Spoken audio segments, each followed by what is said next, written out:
السلام عليكم ورحمة الله وبركاته. الحمد لله رب العالمين. الصلاة والسلام على أشرف المخلوقين وعلى آله وصحبه أجمعين. أما بعد. ഏറെ ആദരണീയനായ അധ്യക്ഷൻ, ജമാഅത്തിന്റെ പ്രസിഡന്റ് സി മുഹമ്മദ് ഹാജി സാഹിബ്, ആദരണീയനായ ഉദ്ഘാടകൻ നമ്മുടെ കോളേജിന്റെ പ്രിൻസിപ്പാൾ ഡോക്ടർ അബ്ദുൽ ലത്തീഫ് ബാക്കവി ഉസ്താദ് അവർകൾ, ഇവിടെ സനദ് ദാന പ്രസംഗം നിർവഹിക്കുന്ന ഊട്ടി ഉസ്താദ്, സനദ് ദാനം നിർവഹിക്കുന്ന സമാദരണീയനായ സയ്യിദ് സഫ്വാൻ കോയമ്മത്തങ്ങൾ, ആദരണീയനായ നമ്മുടെ ഖത്തീബ് ഷംസീർ ഫൈലി, ബഹുമാനപ്പെട്ട അലി ഉസ്താദ്, അബ്ദുൽ ബാരി ഉസ്താദ്, അബ്ദുൽ സലാം ഉസ്താദ്, മഹല്ല് ജമാഅത്തിന്റെ ഭാരവാഹികൾ സുബൈർ, ഹുസൈൻ, സംഘാടക സമിതിയുടെ president Abubakar Sahib, general convener Faisal Chithari, treasurer Muhammad കുഞ്ഞിപ്പീടികയിൽ, ജമാഅത്തിന്റെ ഭാരവാഹികൾ ജബ്ബാറുണ്ട്, അഹമ്മദുണ്ട്, ബഷീറുണ്ട്, ആസിഫുണ്ട്, മുഹമ്മദ് അലി ഉണ്ട്, മമ്മുണിച്ചുണ്ട്. ബഹുമാന്യരും പ്രിയപ്പെട്ടവരുമായ രക്ഷകർത്താക്കളെ, ഇന്നത്തെ നമ്മുടെ ഈ പരിപാടിയുടെ കേന്ദ്ര ബിന്ദുക്കളായ, കഴിഞ്ഞ 11 വർഷമായി നമ്മുടെ മഹല്ലത്തിലെ അറബി കോളേജിൽ പഠിച്ച് നമ്മുടെ ഈ നാടിന് അഭിമാനമായി, നമ്മുടെ നാടിൻ്റെ ചൈതന്യത്തിൻ്റെ പ്രതീകങ്ങളായി അസീസി ബിരുദം സമ്പാദിച്ച് ഉന്നത പഠനത്തിന് വേണ്ടി പട്ടിക്കാട് ജാമിയ നൂരിയയിലും അപ്രകാരം തന്നെ മർക്കസു ദഅവത്തുൽ ഇസ്ലാമിയയിലും ലക്നോവിലെ ദാറുൽ ഉലൂമിലും, അല്ലേ, ഒരു കുട്ടി അങ്ങനെ ഇല്ലേ, ലക്നോവിലെ ദാറുൽ ഉലൂമിലും ഒക്കെ പഠിക്കാൻ വേണ്ടി പോയിട്ടുള്ള നമ്മുടെ അഭിമാനങ്ങളായ അസീസിയുടെ സന്തതികൾ, പ്രിയപ്പെട്ട അവരുടെ രക്ഷിതാക്കൾ, സഹോദരങ്ങളെ, ചരിത്രപ്പിറവിക്ക് ചില നിമിത്തങ്ങൾ സന്ദർഭമേകാറുണ്ട്. നോർത്ത് ഇത്താരി മഹൽ എന്ന് പറയുന്നത് നൂറ്റാണ്ടുകളായി ഇസ്ലാമിക പഠനത്തിൻ്റെ ഒരു കേന്ദ്രമായി പ്രശോഭിച്ച ഒരു പ്രദേശമാണ്.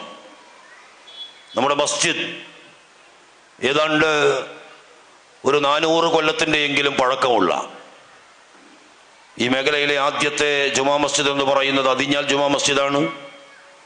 രണ്ടാമത്തെ ജുമാ മസ്ജിദായി ചരിത്രത്തിൽ രേഖപ്പെട്ട് കിടക്കുന്ന ജുമാ മസ്ജിദാണ് നമ്മുടെ ഖിദ്ർ ജുമാ മസ്ജിദ്.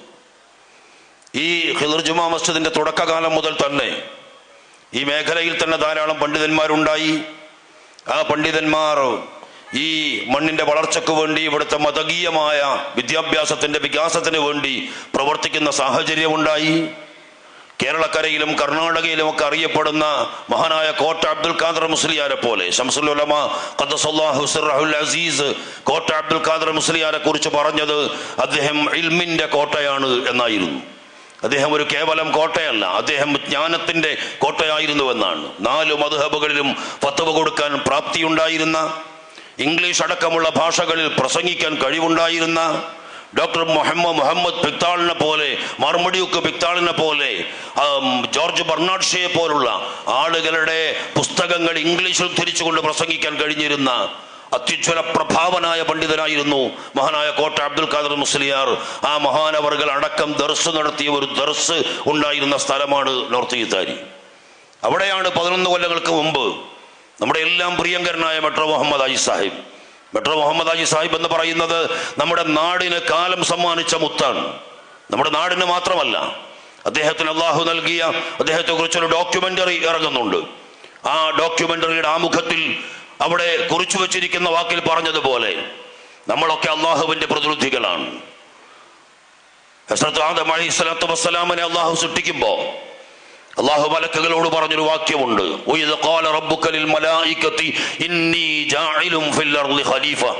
നാം നമ്മുടെ ഒരു പ്രതിനിധിയെ ഭൂമിയിലേക്ക് നിയോഗിക്കാൻ പോകുന്നത് സംബന്ധിച്ച് മലാഖമാരോട് അള്ളാഹു സംവദിച്ച സന്ദർഭം നബിയെ താങ്കൾ ഓർക്കുക എന്ന് ഖുർആൻ പറയുന്നുണ്ട്.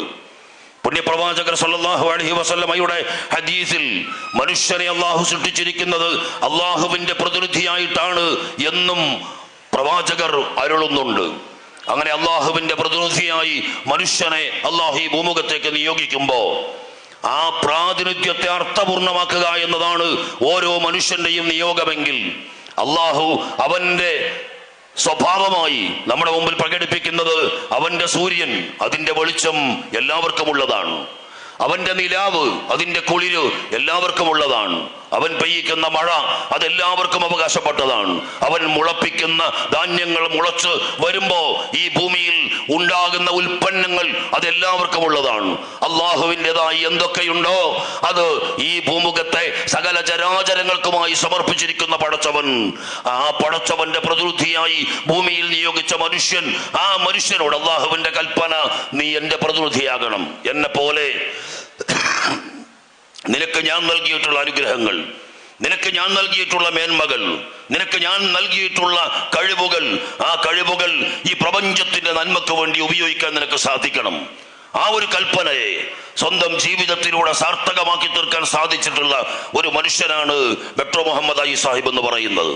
അള്ളാഹു അദ്ദേഹത്തിന് അളവറ്റ അനുഗ്രഹങ്ങൾ കനിഞ്ഞു നൽകി. അള്ളാഹു അദ്ദേഹത്തിന് വലിയ സമ്പത്ത് നൽകി. ആ സമ്പത്ത് വൃഥാവിലായില്ല. ഈ മണ്ണിലെ എത്രയോ മനുഷ്യരുടെ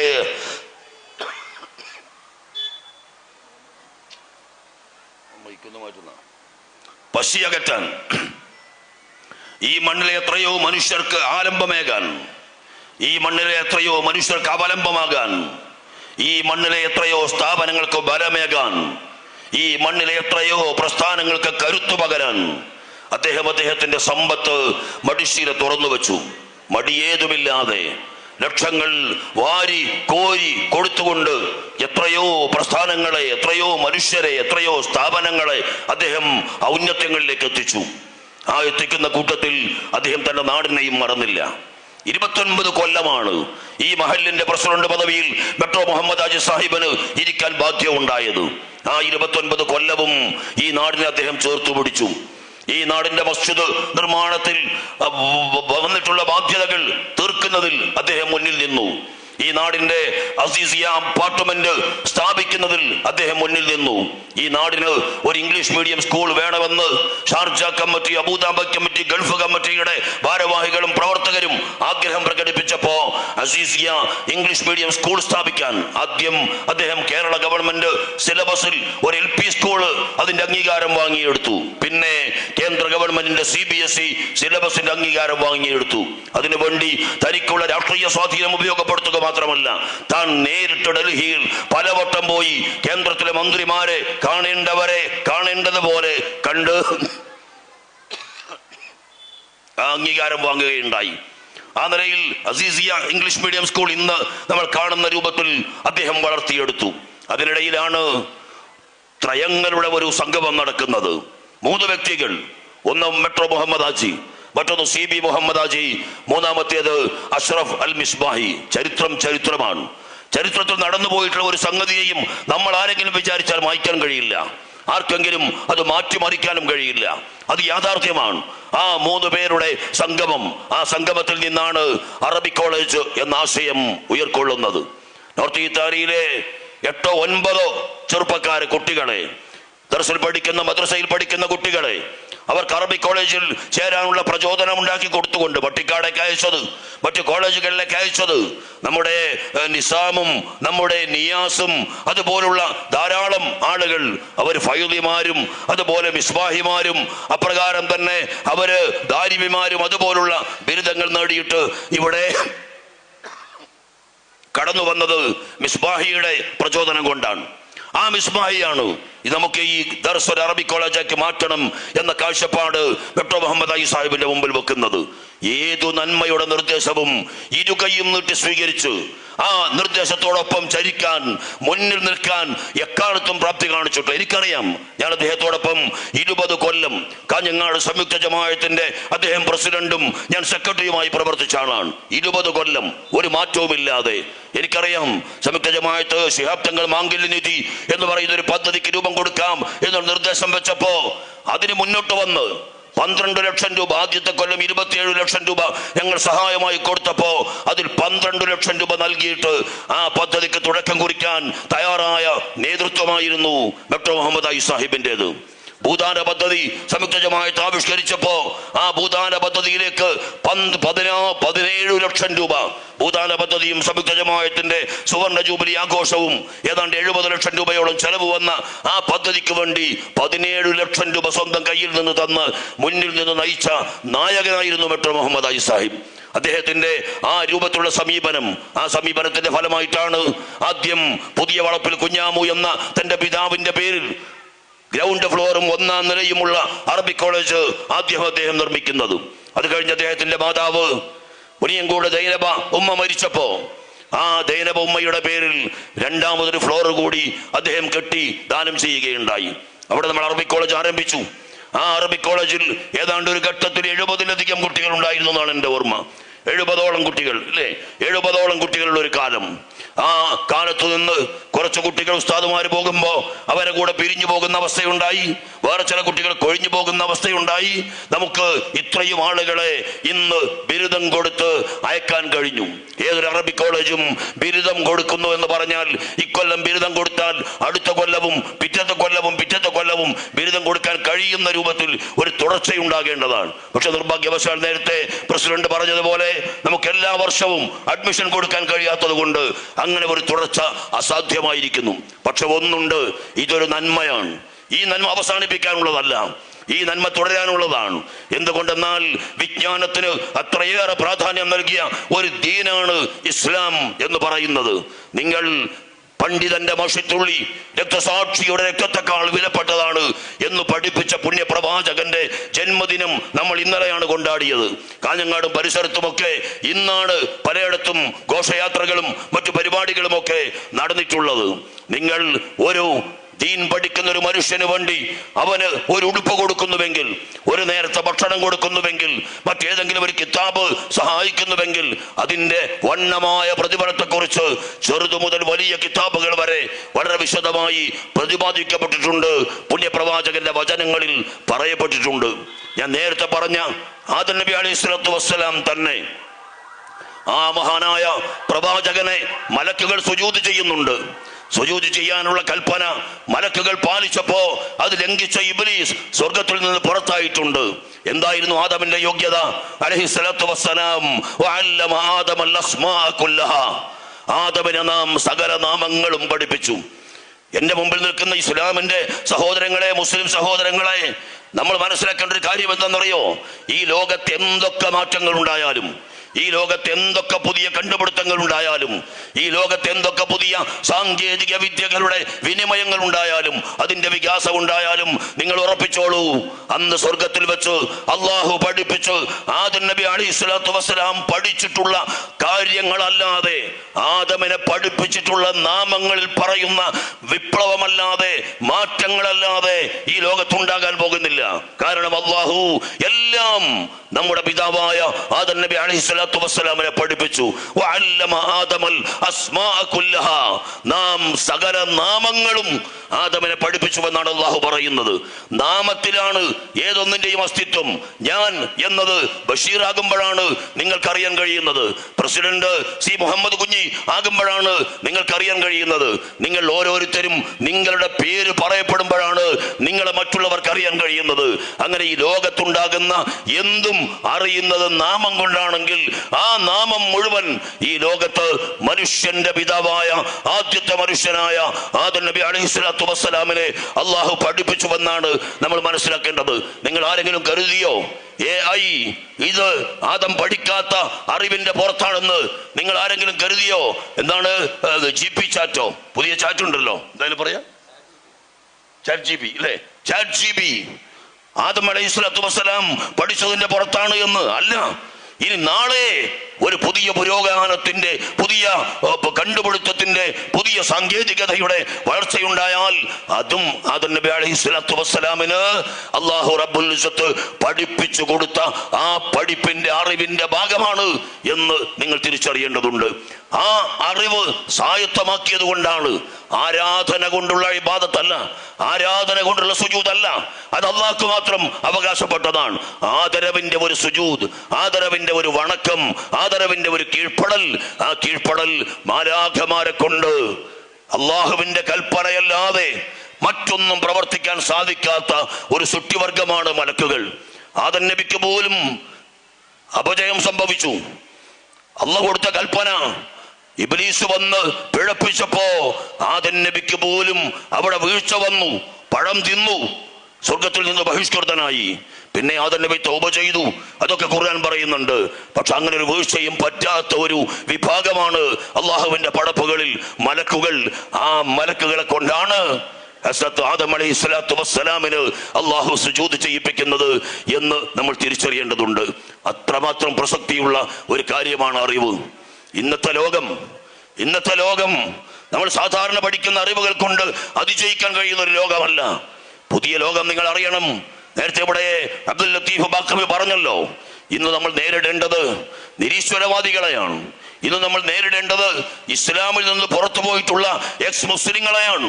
കേരളക്കരയിൽ മാത്രം 1500ഓളം വരുന്ന എക്സ് മുസ്ലിങ്ങൾ എന്ന് പറയുന്ന വിഭാഗമുണ്ട്. അവർ ഇസ്ലാം എന്ന് പോയവരാണ്. അവരാണ് ഇസ്ലാമിനെ വിമർശിക്കുന്നത്. അവരാണ് ഇന്ന് സംഘികളുടെ കൈകളിൽ ആയുധമായിരിക്കുന്നത്. അവരാണ് ഇന്ന് നിരീശ്വരവാദികളുടെ കൈകളിൽ ആയുധമായിരിക്കുന്നത്. അവരാണ് ഇന്ന് ഇസ്ലാമിനെ വെല്ലുവിളിക്കാൻ മുന്നോട്ട് വരുന്നത്. അവര് ആ ആളുകളെ നേരിടേണ്ട ഒരു കാലഘട്ടമാണിത്. തീർന്നില്ല, പുതിയൊരു ലോകക്രമം രൂപം കൊള്ളുകയാണ്. നിങ്ങൾ ജെൻഡർ ന്യൂട്രാലിറ്റി എന്ന് കേട്ടിട്ടില്ലേ? ജെൻഡർ ന്യൂട്രാലിറ്റി, സ്ത്രീ പുരുഷ തുല്യത, അല്ലെങ്കിൽ സ്ത്രീ പുരുഷ നിരപേക്ഷത എന്ന് പറഞ്ഞാൽ സ്ത്രീയില്ല പുരുഷനുമില്ല. ഏതാണ് വേണ്ടത് എന്ന് അവനവൻ തീരുമാനിക്കണം.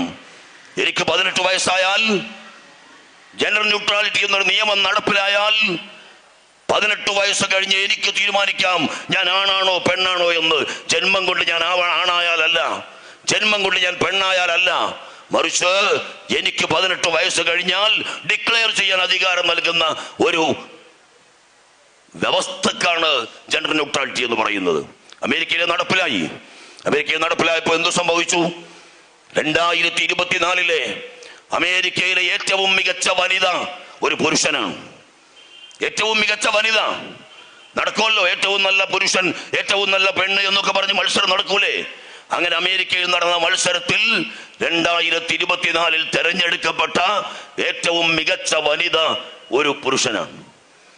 എല്ലാ അർത്ഥത്തിലും പുരുഷനാണ്. ജന്മം കൊണ്ട് പുരുഷനാണ്, ഇപ്പൊ കർമ്മം കൊണ്ട് പുരുഷനാണ്. അയാളുടെ ശരീരം പുരുഷന്റെ ശരീരമാണ്. പക്ഷെ 18 വയസ്സ് കഴിഞ്ഞ് അയാൾ ഡിക്ലെയർ ചെയ്തു ഞാൻ സ്ത്രീയാണ് എന്ന് ഡിക്ലെയർ ചെയ്തു. ലോക സ്ത്രീ, അമേരിക്കയിലെ മികച്ച സ്ത്രീക്ക് വേണ്ടിയുള്ള മത്സരത്തിൽ അയാൾ പങ്കെടുത്തു, അയാൾ ജയിച്ചു. അതുകൊണ്ട് അമേരിക്കയിലെ ഏറ്റവും മികച്ച സ്ത്രീ ഒരു യഥാർത്ഥ പുരുഷനായി മാറിയിരിക്കുന്നു. നിങ്ങൾ ഗൂഗിളിൽ അടിച്ചു നോക്കൂ, ഞാൻ വെറുതെ പറയല്ല.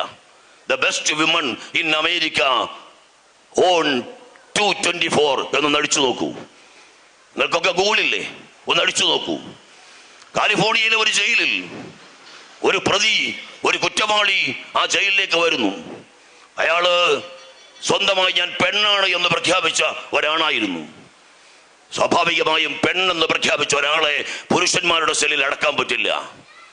അവിടുത്തെ ജയിലിൽ ഒരാൾക്ക് ഒറ്റക്കൊരു സെല്ല് കൊടുക്കാനും പറ്റില്ല. ഒരു സെല്ലിൽ ഒന്നിലധികം ആളുകൾ താമസിക്കണം. ഈ മനുഷ്യനെ അമേരിക്കൻ ജയിലധികൃതർ, കാലിഫോർണിയയിലെ ജയിലധികൃതർ എവിടെ പാർപ്പിച്ചു? സ്ത്രീകളുടെ സെല്ലിൽ കൊണ്ടുപോയി പാർപ്പിച്ചു. 6 മാസം കഴിഞ്ഞപ്പോ ആ ജയിലിലെ പുള്ളികളിൽ 3 പേർ ഗർഭിണികളായി. 3 പേർ ഗർഭിണികളായി. കേസ് വന്നു, പരിശോധിച്ചു, DNA ടെസ്റ്റ് നടത്തി. ഇയാളിൽ നിന്നാണ് ആ 3 സ്ത്രീകൾ ഗർഭിണികളായത് എന്ന് തെളിഞ്ഞു. പക്ഷേ അമേരിക്കയിലെ നിയമപുസ്തകം കൈമലർത്തിയിട്ട് പറഞ്ഞു ഒരു രക്ഷയുമില്ല, ഇയാളെ ഇനിയും പെണ്ണുങ്ങളെ സെല്ലിൽ അടക്കാനല്ലാതെ ആണുങ്ങളെ സെല്ലിലേക്ക് ഇയാളെ മാറ്റാൻ പറ്റില്ല. ഇയാൾക്കായിട്ടൊരു സെല്ല് മാറ്റിവെക്കാനും കഴിയില്ല. എല്ലാ സ്ത്രീകളും ഗർഭിണികളായാലും ഇയാൾ കിടക്കേണ്ടത് ആ സ്ത്രീകളുടെ സെല്ലിലാണ്. പുതിയ ലോകമാണ്. അമേരിക്കയിലെ നീന്തൽ മത്സരത്തിൽ 475 സ്ഥാനം പുരുഷനായിരിക്കുമ്പോ 475 സ്ഥാനം നേടിയ ഒരു നീന്തൽ താരം അയാൾ ഡിക്ലെയർ ചെയ്തു ഞാൻ പെണ്ണാണ്. അടുത്ത വർഷത്തെ നീന്തൽ മത്സരത്തിൽ അയാൾ പങ്കെടുത്തു. സ്ത്രീകളോടൊപ്പം അയാൾ നീന്തൽ നടത്തി. അയാൾ 1ാം സ്ഥാനത്തെത്തി. 475 സ്ഥാനത്ത് തള്ളപ്പെട്ട മനുഷ്യൻ സ്ത്രീകളോട് മത്സരിച്ച് 1ാം സ്ഥാനത്തെത്തി. ഈ പുരോഗമനവാദികളെല്ലാം, ഈ പരിഷ്കരണവാദികളെല്ലാം, ലോകത്ത് വലിയ വിപ്ലവങ്ങൾ ഉണ്ടാക്കുന്നുവെന്ന് അവകാശപ്പെടുന്നവരെല്ലാം തന്നെ ഈ ജെൻഡർ ന്യൂട്രാലിറ്റി നടപ്പിലാക്കുന്നുവെന്ന് പറയുന്നത് എന്തിനാണെന്നറിയോ? പെണ്ണിന്റെ അവകാശം വകവെച്ചു കൊടുക്കാൻ, പെണ്ണിന്റെ അവകാശം വകവെച്ചു കൊടുക്കാൻ ബുദ്ധിയുണ്ടെങ്കിൽ അവർ ചിന്തിക്കേണ്ട ഒരു കാര്യം, ലോകത്ത് അമേരിക്കയിലെ ഏറ്റവും മികച്ച പെണ്ണായി ഒരാൾ തിരഞ്ഞെടുക്കപ്പെട്ടപ്പോ യഥാർത്ഥത്തിൽ നഷ്ടമുണ്ടായത് പെണ്ണിനാണ്, ആണിനല്ല. പെണ്ണിനാണ്. അവിടെ ഒരു തിരഞ്ഞെടുക്കപ്പെട്ട ഒരു പെണ്ണിനാണ് ആ ചാൻസ് നഷ്ടപ്പെട്ടത്. കാലിഫോർണിയയിലെ ജയിലിൽ ഈ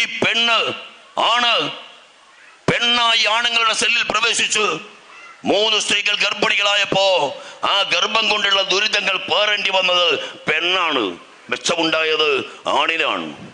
നീന്തൽ മത്സരത്തിൽ 475 സ്ഥാനം കിട്ടിയ പുരുഷൻ പെണ്ണായി പ്രഖ്യാപിച്ച് അവർ പെണ്ണിനോടൊപ്പം മത്സരത്തിൽ പങ്കെടുത്ത് 1-ാം സ്ഥാനത്തെത്തുമ്പോ യഥാർത്ഥത്തിൽ നഷ്ടപ്പെട്ടത് 1-ാം സ്ഥാനം കിട്ടേണ്ടിയിരുന്ന ഒരു പെണ്ണിനാണ്. എന്ന് പറഞ്ഞാൽ അർത്ഥം, ഈ ലോകത്ത് നിയമങ്ങൾ ഉണ്ടാക്കുന്നത് മുഴുവൻ പുരുഷനാണ്. ആ പുരുഷൻ അവന്റെ സ്വാർത്ഥതയ്ക്ക് വേണ്ടി, അവന്റെ താല്പര്യങ്ങൾക്ക് വേണ്ടി അവൻ നിയമം ഉണ്ടാക്കുന്നു. നിങ്ങൾ ആലോചിച്ച് നോക്കൂ, പുരോഗമനത്തിന്റെ പേരിൽ ഏതെങ്കിലും ഒരു പെൺകുട്ടിയോട് നീ നിന്റെ ശരീരം മറക്കണം എന്നൊരു മത പണ്ഡിതൻ ഉപദേശിച്ചാൽ ആ മതപണ്ഡിതൻ പഴഞ്ചനാണ്, അപരിഷ്കൃതനാണ്. കാരണം എന്തുകൊണ്ടാണ്? പെണ്ണിന്റെ പുരോഗതി എന്ന് പറയുന്നത് വസ്ത്രമഴിക്കലാണ്, വസ്ത്രമഴിച്ചു മാറ്റലാണ്. ഞാൻ ചോദിക്കട്ടെ, പരിഷ്കാരമാണ് വസ്ത്രമഴിച്ചു മാറ്റലെങ്കിൽ, വസ്ത്രമില്ലാതിരിക്കലിനാണ് പരിഷ്കാരം എന്ന് പറയുന്നതെങ്കിൽ എന്തെയാണ് വസ്ത്രമഴിക്കാത്തത്? നിങ്ങൾ ലോകത്ത് ഏതെങ്കിലും ഒരു ജെന്റിൽമാനെ, അമേരിക്കൻ പ്രസിഡന്റ് ഈ പെണ്ണ് ധരിക്കുന്നത് പോലെ ഒരു ഉടുപ്പിട്ടിട്ട് നിങ്ങൾ കണ്ടിട്ടുണ്ടോ? റഷ്യയുടെ പ്രസിഡന്റിനെ നിങ്ങൾ കണ്ടിട്ടുണ്ടോ? ചൈനയുടെ പ്രസിഡന്റിനെ നിങ്ങൾ കണ്ടിട്ടുണ്ടോ? എന്തിന് ഈ പുരോഗതിക്ക് വേണ്ടി ഒക്കെ വാദിക്കുന്ന ഏതെങ്കിലും ഒരു കമ്മ്യൂണിസ്റ്റ് നേതാവിനെ നിങ്ങൾ ഈ പെണ്ണ് ധരിക്കുന്നത് പോലെ ഒരു ഉടുപ്പ് ധരിച്ചിട്ട് നിങ്ങൾ കണ്ടിട്ടുണ്ടോ? യുക്തിവാദിയെ നിങ്ങൾ കണ്ടിട്ടുണ്ടോ? പരിഷ്കാരമാണ് ഉടുപ്പഴിക്കലെങ്കിൽ, പരിഷ്കാരമാണ് വസ്ത്രം വേണ്ടെന്ന് വെക്കലെങ്കിൽ എന്തെയാ പരിഷ്കാരം പുരുഷന് വേണ്ടേ? എന്താണിത് മനസ്സിലാക്കി തരുന്നത്? പുരുഷൻ അവന്റെ സ്വാർത്ഥതയ്ക്ക് വേണ്ടി, അവന്റെ താല്പര്യങ്ങൾക്ക് വേണ്ടി നിയമങ്ങൾ ഉണ്ടാക്കുകയും ആ നിയമങ്ങളാണ് ഏറ്റവും സ്വീകാര്യമായ നിയമം എന്ന് വാദിക്കുകയും അതിനെതിരെ ആരെങ്കിലും ശബ്ദിച്ചു പോയാൽ അവരെ പഴഞ്ചരാക്കി തീർക്കുകയും ചെയ്യുന്ന ഒരു ലോകത്താണ് നമ്മൾ ജീവിക്കുന്നത്. ഞാൻ നിർത്തുന്നു. നമുക്ക് നമ്മുടെ വിശ്വാസത്തെക്കുറിച്ച് പോലും, നമ്മുടെ വിശ്വാസത്തിന്റെ ഒരു പൂർണ്ണതയ്ക്ക് വേണ്ടി പോലും നമുക്ക് നിലനിൽക്കാൻ കഴിയുന്നില്ല. നമ്മുടെ മേൽ ഭൂരിപക്ഷ ഹിതങ്ങൾ അടിച്ചേൽപ്പിക്കാനുള്ള ശ്രമങ്ങൾ ഉണ്ടാകുന്നു. ഭൂരിപക്ഷ സമുദായത്തിന്റെ മതപരമായ ആചാരങ്ങളും ആഘോഷങ്ങളും അത് പൊതുവാണെന്ന് വരുത്തി തീർത്ത് നമ്മളൊക്കെ അത് ചെയ്യണം എന്ന് ക്ഷണിക്കുന്നു. അത് ചെയ്യരുത് എന്ന് ഏതെങ്കിലും ഒരു മതബോധമുള്ളയാൾ പറഞ്ഞാൽ അയാളുടെ പേരിൽ കേസെടുക്കുന്നു. അയാൾ സർക്കാർ സർവീസിലാണെങ്കിൽ അയാളെ സർക്കാർ സർവീസിൽ നിന്ന് പിരിച്ചുവിടുന്നു. സ്വാമിമാർ മുഴുവൻ, സന്യാസിമാർ മുഴുവൻ പറയുന്നു ഓണം ഒരു മതാഘോഷമാണ് എന്ന്. ഒരൊറ്റ ഹിന്ദു ആചാര്യനും ഓണം ഒരു മതാഘോഷമല്ല എന്ന് ഇതുവരെ പറഞ്ഞിട്ടില്ല. പക്ഷേ ആചാര്യൻ അങ്ങനെ പറഞ്ഞാലും ഇവിടുത്തെ ഭരണകൂടങ്ങൾ അത് സമ്മതിക്കുന്നില്ല. ഭരണകൂടങ്ങൾ പറയുന്നു അത് മതാഘോഷമല്ല, അത് പൊതുവാഘോഷമാണ്, അതുകൊണ്ട് സ്കൂളിൽ നടപ്പാക്കണം, അവിടെ ഈ ആചാരങ്ങൾ കൈക്കൊള്ളണം. ഞാൻ ചോദിക്കട്ടെ, സമൂഹത്തിന്റെ ഒരു സൗഹൃദത്തിന് വേണ്ടി, സമൂഹത്തിന്റെ ഒരു മൈത്രിക്ക് വേണ്ടി അങ്ങനെ ഓണം അതിന്റെ ആചാരപരമായി തന്നെ സ്കൂളിൽ ആഘോഷിക്കണം എന്ന് പറയുമ്പോ, ക്രിസ്മസ് അതിന്റെ ആചാരപരമായി സ്കൂളിൽ ആഘോഷിക്കണം എന്ന് പറയുമ്പോ, നാളെ പെരുന്നാൾ സ്കൂളിൽ ആഘോഷിക്കുന്ന ദിവസം ആ സ്കൂളിലെ മുഴുവൻ കുട്ടികളെയും അവിടെ ഒരു സ്ഥലത്ത് ഒരുമിച്ച് കൂട്ടിയിട്ട് അവരിൽ ഒരാൾ മിമ്പറിൽ കയറി ഖുത്ബ ഓതിയിട്ട് ബാക്കിയുള്ളവർ അയാൾ ഇമാമായി ഈ 2 റക്അത്ത് നിസ്കരിക്കുന്ന ഒരു പെരുന്നാൾ ആഘോഷം ഏതെങ്കിലും ഒരു സ്കൂളിൽ നടക്കുമോ? അപ്പൊ ഇതാണ് അതിന്റെ വസ്തുത എന്ന് പോലും തിരിച്ചറിയാതെ നമ്മൾ ഈ ഭൂരിപക്ഷത്തിന്റെ ഹിതത്തിന് നമ്മുടെ മനസ്സിനെ കീഴ്പ്പെടുത്തി, നമ്മുടെ ശരീരത്തെ കീഴ്പ്പെടുത്തി, നമ്മുടെ വിശ്വാസത്തെ തന്നെ കൊന്നുകളയുന്ന ഒരവസ്ഥയിലേക്ക് നമ്മൾ നീങ്ങിക്കൊണ്ടിരിക്കുന്ന ഒരു ചുറ്റുപാടിലാണ് നമ്മൾ ജീവിക്കുന്നത്. പ്രവാചകന്റെ ജന്മദിനം നമ്മൾ ഇന്നലെ ആഘോഷിച്ചു. ഫലസ്തീനിന്റെ ഗസയുടെ തെരുവ് മുതൽ, ഗസയുടെ തെരുവെന്ന് പറയുമ്പോ ഒരു നിമിഷം നിങ്ങൾ ആലോചിക്കണം. 650 ദിവസം കൊണ്ട് 65,000 മനുഷ്യർ മരിച്ചു വീണ മണ്ണാണ് ഗസ. 30,000-ഓളം കുട്ടികൾ, എത്രയോ സ്ത്രീകൾ. ആ ഗസയിലെ ബാക്കി വരുന്ന 23 ലക്ഷം മനുഷ്യർക്ക് പാർക്കാൻ വീടില്ല. അവർക്ക് ചികിത്സിക്കാൻ ആശുപത്രിയില്ല, അവർക്ക് പഠിക്കാൻ സ്കൂളില്ല, അവർക്ക് കുടിക്കാൻ വെള്ളമില്ല, അവർക്ക് ചികിത്സിക്കാൻ മരുന്നില്ല, അവർക്ക് ഭക്ഷിക്കാൻ ഭക്ഷണമില്ല.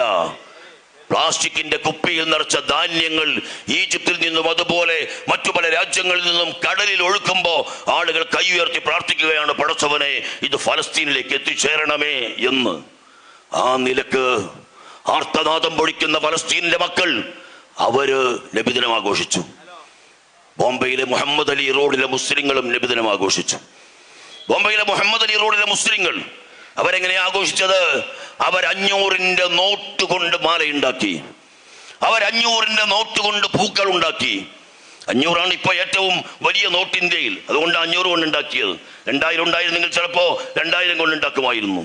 500 നോട്ട് കൊണ്ട് മാല, 500 നോട്ട് കൊണ്ട് പൂക്കൾ അതുണ്ടാക്കി മുഹമ്മദ് അലി റോഡ് എന്ന ആ മുസ്ലിം ഭൂരിപക്ഷ കേന്ദ്രം മൊത്തം അലങ്കരിച്ചുകൊണ്ട് അവർ നബിദിനം ആഘോഷിച്ചു. ഇത് പ്രവാചകനുള്ള പ്രേമമാണോ അല്ലയോ എന്ന കാര്യത്തിൽ ഒരു പക്ഷേ തർക്കമുണ്ടാകും.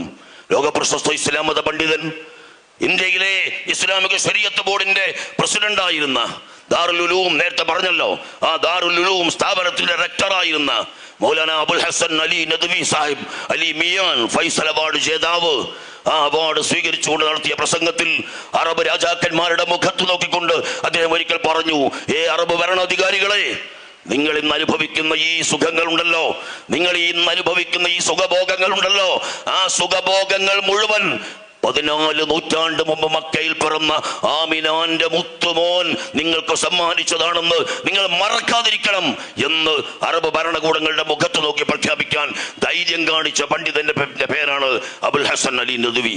അദ്ദേഹം ഒരിക്കൽ പറഞ്ഞു, ഒരു ഷായിർമാരുടെ കവിമാരുടെ ഒരു സമ്മേളനം നടക്കുന്നു. ആ സമ്മേളനത്തിൽ കള്ളൊക്കെ കുടിച്ചുകൊണ്ടാണ് കവി സമ്മേളനത്തിനിടയിൽ തർക്കം വന്ന് ആരോ റസൂലിനെ കുറ്റം പറഞ്ഞു.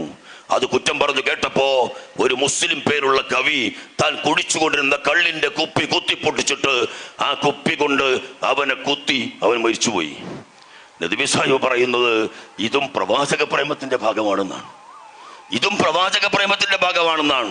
പക്ഷെ അതാണോ യഥാർത്ഥ പ്രവാചക പ്രേമം എന്ന ചോദ്യം നദ്വി സാഹിബ് ഉയർത്തുന്നുണ്ട്. പ്രിയപ്പെട്ടവരെ, ഫലസ്തീനിലെ ഈ മക്കൾ, ഈ മനുഷ്യർ, നിങ്ങൾ ആരെങ്കിലും കരുതുന്നുവോ അവർ തോറ്റുപോയവരാണെന്ന്?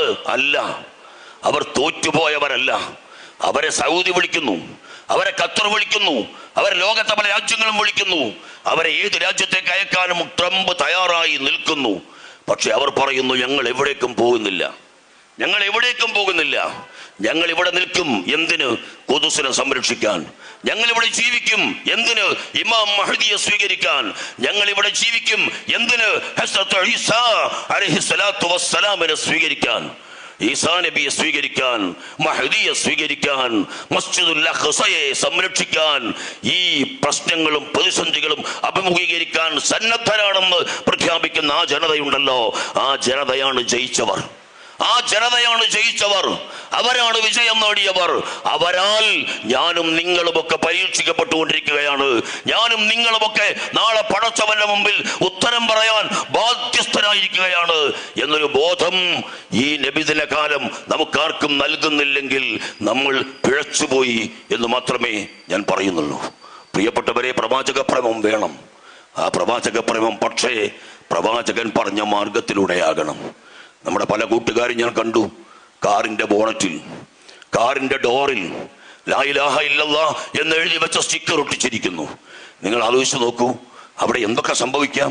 കാക്ക കാഷ്ടിക്കാം, ചളി തെറിക്കാം, മാലിന്യങ്ങൾ ഉണ്ടാവാം. ഏത് മുദ്രാവാക്യത്തിന്റെ മേലാണ്? ആരാധിക്കപ്പെടാൻ അർഹനായിട്ട് അല്ലാഹുവല്ലാതെ മറ്റൊരു ഇലാഹില്ല എന്ന ലോകത്തെ ആദം നബി മുതൽ അന്ത്യപ്രവാചകൻ മുഹമ്മദ് മുസ്തഫ സ്വല്ലല്ലാഹു അലൈഹി വസല്ലം വരെയുള്ള മുഴുവൻ പ്രവാചകന്മാരും ഏതൊരു തത്വം പഠിപ്പിക്കാനാണോ ഈ ലോകത്തേക്ക് കടന്നു വന്നത്, ആ തത്വത്തിന്റെ മേലേക്കാണ് ഈ മാലിന്യങ്ങളൊക്കെ വന്നു വീഴാവുന്നൊരു സാഹചര്യം നമ്മൾ ഒരുക്കുന്നതെങ്കിൽ എൻ്റെ പ്രിയപ്പെട്ട കൂട്ടുകാരെ, നിങ്ങൾ ദീനിനോടുള്ള പ്രണയം കൊണ്ടായിരിക്കാം അത് ചെയ്തത്, നിങ്ങൾ പ്രവാചകനോടുള്ള പ്രേമം കൊണ്ടായിരിക്കാം നിങ്ങളത് ചെയ്തത്.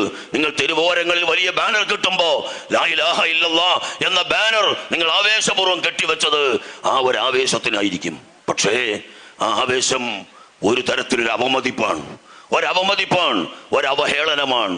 ലാ ഇലാഹ ഇല്ലല്ലാഹ് തെരുവിൽ പ്രദർശിപ്പിക്കേണ്ട മുദ്രാവാക്യമല്ല. ലാ ഇലാഹ ഇല്ലല്ലാഹ് നെഞ്ഞിൽ കൊത്തിവെക്കേണ്ട മുദ്രാവാക്യമാണ്, ഹൃദയത്തിൽ കൊത്തിവെക്കേണ്ട മുദ്രാവാക്യമാണ്. ലാ ഇലാഹ ഇല്ലല്ലാഹ് നമ്മളെ ത്രസിപ്പിക്കേണ്ട മുദ്രാവാക്യമാണ്.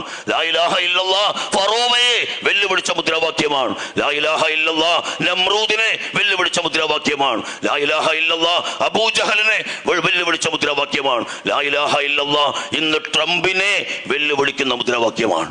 അതുകൊണ്ടാണ് ലാ ഇലാഹ ഇല്ലല്ലാഹയുടെ അനുയായികൾക്ക് നേരെ ഈ ലോകത്താകെ ഇതൊക്കെ നടക്കുന്നത്. ഫലസ്തീന് വേണ്ടി ജാഥ നടത്തിയാൽ പഴയങ്ങാടിയിൽ കേസ്, റസൂലിന് വേണ്ടി കാഞ്ഞങ്ങാട് ജാഥ നടത്തിയാൽ കാഞ്ഞങ്ങാട്ടും കേസ്. പോലീസ് അധികാരികളോട് ഞാൻ പറയുന്നത്, നിങ്ങൾക്ക് നീതി നടപ്പിലാക്കാൻ കഴിയുന്നില്ലെങ്കിൽ, ആ നീതി നടപ്പിലാക്കാത്ത പ്രതലത്തിലാണ് അനീതിക്കെതിരായിട്ടുള്ള വലിയ യുദ്ധങ്ങൾ ഉണ്ടായി പോകുന്നത്. അത് നാടിന്റെ നാശത്തിന് നിദാനമായി പോകാൻ സാധ്യതയുണ്ട്. അതുകൊണ്ട് ഒരിക്കലും അരുതായ്മകൾ കാണിക്കരുത്. നിയമപാലകന്മാർ അവർ അരുതായ്മകൾ കാണിക്കാനുള്ളവരല്ല, അരുതായ്മകളെ തിരുത്തിക്കാനുള്ളവരാണ് എന്ന് അവരെ കൂടി ഓർമ്മിപ്പിച്ചുകൊണ്ട് നമ്മളിവിടെ നടത്തിയിട്ടുള്ള ഈ പരിപാടി അല്ലാഹു റബ്ബുൽ ഇസ്സത്ത് ഇതിൽ നമ്മളിൽ നിന്ന് സ്വീകരിക്കട്ടെ. നേരത്തെ പ്രസിഡന്റ് പറഞ്ഞതുപോലെ നമുക്ക് 30-40 കുട്ടികൾക്ക് അഡ്മിഷൻ കൊടുത്തുകൊണ്ട് ഈ അറബിക് കോളേജ് അനുസ്യൂതമായി തുടരാൻ നമുക്ക് സാധിക്കട്ടെ. മെട്രോ മുഹമ്മദ് ഹാജിയുടെ സ്വപ്നം സഫലമാകുന്ന, സാക്ഷാത്കൃതമാകുന്ന, സാർത്ഥകമാകുന്ന ഈ മുഹൂർത്തത്തിൽ എൻ്റെ മുന്നിൽ നിൽക്കുന്ന എൻ്റെ ഈ കൂട്ടുകാർ, ഞാൻ അവരെ നന്നായി സ്നേഹിച്ചിട്ടുണ്ട്. അവരെന്നെയും തിരിച്ചും അതുപോലെ സ്നേഹിച്ചിട്ടുണ്ട്. എനിക്ക് അവരോട് പറയാനുള്ളത്, നിങ്ങൾ ഒരിക്കലും നിങ്ങൾ പഠിച്ച പാഠഭാഗങ്ങൾ ഇറക്കി വെക്കരുത്. നിങ്ങൾ കൂടുതൽ പഠിക്കുക.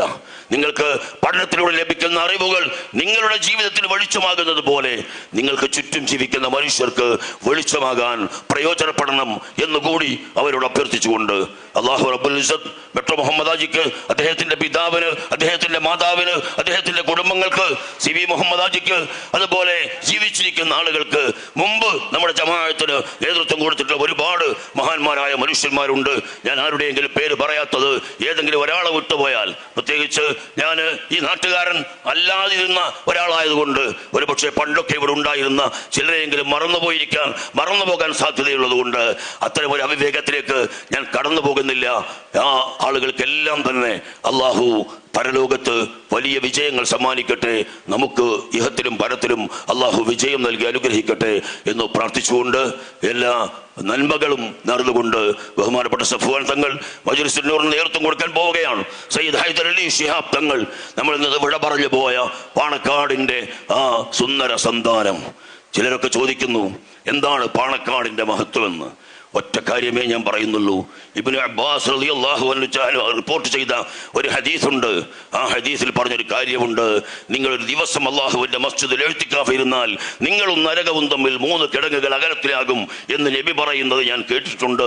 അതേ നബി പറയുന്നത് ഞാൻ കേട്ടിട്ടുണ്ട്, നിങ്ങളൊരു മനുഷ്യന്റെ പ്രശ്നം പരിഹരിച്ചു കൊടുത്താൽ നിങ്ങൾക്ക് ഒന്നുകിൽ 30 അല്ലെങ്കിൽ 60, അത് 10 കൊല്ലം എന്നുവരെയൊക്കെ വ്യത്യസ്തമായ രൂപത്തിൽ റിപ്പോർട്ട് ചെയ്യപ്പെട്ടിട്ടുണ്ട് ഹദീസ്. അത്രയും വർഷം എഴുത്തിക്കാഫിരുന്ന പ്രതിഫലം കിട്ടും എന്ന് മഹാനായ ഇബ്നു അബ്ബാസ് റളിയല്ലാഹു അൻഹു റിപ്പോർട്ട് ചെയ്തൊരു ഹദീസിൽ വന്നിട്ടുണ്ട്. 365 ദിവസവും തങ്ങളെ തേടി വരുന്ന ആയിരക്കണക്കിന് മനുഷ്യരുടെ പ്രശ്നങ്ങൾ പരിഹരിച്ചു കൊടുക്കാൻ ഈ രൂപത്തിൽ സമർപ്പിക്കപ്പെട്ട മറ്റേതെങ്കിലും ഒരു കുടുംബം ഈ ലോകത്തുണ്ടോ എന്ന് ചോദിച്ചാൽ ഇല്ല എന്നാണ് ഉത്തരമെങ്കിൽ അതുതന്നെയാണ് പാണക്കാട് കുടുംബത്തിന്റെ മഹത്വം എന്ന് സൂചിപ്പിച്ചുകൊണ്ട് ആ കുടുംബത്തിലെ ആറ്റപ്പൂവായ സയ്യിദ് ഹൈദർ അലി ശിഹാബ് തങ്ങൾ ഈ നാടിന്റെ ആത്മീയ ഇരുട്ടിനെ വകഞ്ഞു മാറ്റാൻ, നമ്മുടെ പ്രശ്നങ്ങൾക്ക് പരിഹാരമാകാൻ നിർദ്ദേശിച്ച മജ്‌ലിസുൻ നൂർ നമ്മൾ 10 കൊല്ലമായി അല്ലേ, 10 കൊല്ലമായി നമ്മളിവിടെ നിരന്തരമായി നടത്തിപ്പോരുന്നു. അതിന്റെ വാർഷികം നമ്മൾ ആഘോഷിക്കുന്നു. മറ്റെല്ലായിടത്തും മജ്‌ലിസുൻ നൂറിന് പോത്തിറച്ചിയോ മൂയിറച്ചിയോ കൊടുക്കുമ്പോ ചിത്താരിയിൽ ആട്ടിറച്ചി കൊടുക്കണം എന്ന് പറഞ്ഞത് സഫ്വാൻ തങ്ങളാണ്. തങ്ങൾ അന്ന് പറഞ്ഞ വാക്ക് ഇപ്പോഴും നമ്മൾ പാലിച്ചു കൊണ്ടുപോകുന്നു. ഇത്തവണയും നമ്മൾ ആട്ടിറച്ചിയാണ് തന്നെ കൊടുക്കുന്നത്. ഇനിയുള്ള കാലവും അത് തന്നെ കൊടുക്കാൻ അള്ളാഹു നമുക്ക് തൗഫീക്ക് നൽകട്ടെ എന്നുകൂടി പ്രാർത്ഥിച്ചുകൊണ്ട്, എല്ലാ നന്മകളും നടന്നുകൊണ്ട്, അല്പം നീണ്ടുപോയെങ്കിൽ ക്ഷമിക്കണം എന്ന് സൂചിപ്പിച്ചുകൊണ്ട് ഒരു കാര്യം ഞാൻ പറയാം. VT രാജശേഖർ എന്ന് പറയുന്ന ദളിത് വോയിസിന്റെ ഒരു പത്രാധിപരുണ്ടായിരുന്നു. അയാൾ ഒരിക്കൽ പറഞ്ഞു, എൻ്റെ അനുയായികൾ ഞാൻ ക്ഷണിക്കുന്നിടത്തേക്ക് ആഴ്ചയിൽ ഒരിക്കൽ എത്തണമെന്നും ഞാൻ പറയുന്നത് കേൾക്കണമെന്നും നിഷ്കർഷിച്ച ഒരൊറ്റ നേതാവ് മാത്രമേ ലോകത്ത് കഴിഞ്ഞു പോയിട്ടുള്ളൂ. ആ നേതാവ് മുഹമ്മദ് നബിയാണ് എന്ന് ജുമയെക്കുറിച്ച്. അതുകൊണ്ട് പറയേണ്ട ഘട്ടത്തിൽ പറയേണ്ടതുണ്ട് എന്ന് തന്നെയാണ് ഈ ദീൻ പഠിപ്പിക്കുന്നത് എന്ന കാര്യം കൂടി നിങ്ങളുടെ ശ്രദ്ധയിൽപ്പെടുത്തിക്കൊണ്ട് അല്ലാഹു റബ്ബുൽ ഇസ്സത്ത് നമുക്ക് ഐക്യത്തോടെ യോജിപ്പോടെ എല്ലാവിധ മനസ്സിനകത്തെ കെട്ടുകളും മാറ്റി വെച്ചുകൊണ്ട് എല്ലാവരെയും ഉൾക്കൊണ്ട് എല്ലാവരെയും ചേർത്ത് നിർത്തി. അനസ് റളിയല്ലാഹു അൻഹുവിനോട് അല്ലാഹുവിന്റെ റസൂൽ പറഞ്ഞില്ലേ, മോനെ അനസേ, പ്രഭാതത്തിലും പ്രദോഷത്തിലും ആരെക്കുറിച്ചും വിദ്വേഷമില്ലാത്ത മനസ്സ് നീ സൂക്ഷിക്കുക. ഞാൻ അങ്ങനെ ഒരു മനസ്സ് സൂക്ഷിക്കുന്നവനാണ്. അതാണ് എൻ്റെ സുന്നത്ത്. എൻ്റെ സുന്നത്തിന് ആര് മുറുകെ പിടിക്കുന്നുവോ അവൻ നാളെ എൻ്റെ കൂടെ സ്വർഗത്തിലാണെന്ന് മുഹമ്മദ് റസൂലുള്ളാഹി സ്വല്ലല്ലാഹു അലൈഹി വസല്ലം പറഞ്ഞിട്ടുണ്ട്.